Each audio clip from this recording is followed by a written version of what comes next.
नागपूरच्या अपघाताप्रकरणी काँग्रेस नेत्यांमध्ये जुंपले। काँग्रेस आमदार विकास ठाकरेंकडून बावनकुळेंचा बचाव करण्यात आलाय।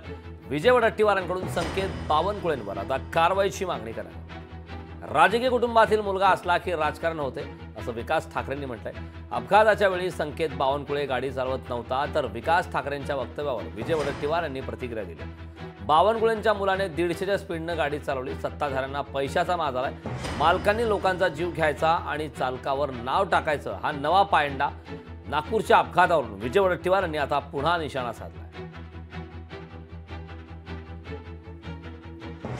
संकेत बावनकुळे हे गाडीमध्ये बसलेले होते आणि अर्जुन हावरे हा त्याचा मित्र गाडी चालवत होता, आणखी एक मित्र होता आणि यांनी धरमपेठ भागापासून सेंटर पॉइंट पर्यंत या गाडीने 2-3 लोकांना धडक दिली। तर या गाडीवर नियंत्रण नसल्यानं या ऑडी गाडीमुळे ही घटना घडली।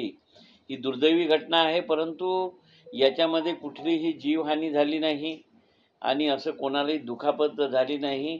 हे एक चांगली बाब आहे आणि या घटनेतून मला वाटते की आता काहीतरी बोध नेत्यांच्या मुलांनी घ्यावा। जर ड्रायव्हर गाडी दारू पिऊन गाडी चालवत होता तर कोणीतरी जगातला मूर्ख माणूस आहे काय नंबर प्लेट काढून गाडी ठेवे? जे यावरून तरी स्पष्ट दिसतं पोलिसांनी इतक्या आंधळेपणाने एखाद्या आरोपीला पाठीशी घालू नये, म्हणून ही निपक्ष चौकशी व्हावी, दोषी त्यांच्यावर कारवाई व्हावी।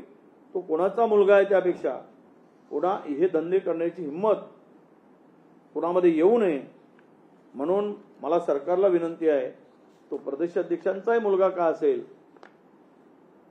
पण त्याच्या लाडक्या पोरांना वाचवण्याचा प्रयत्न सरकारने करू नये। लोकशाही मराठी ऐका, पहा, जागरूक रहा।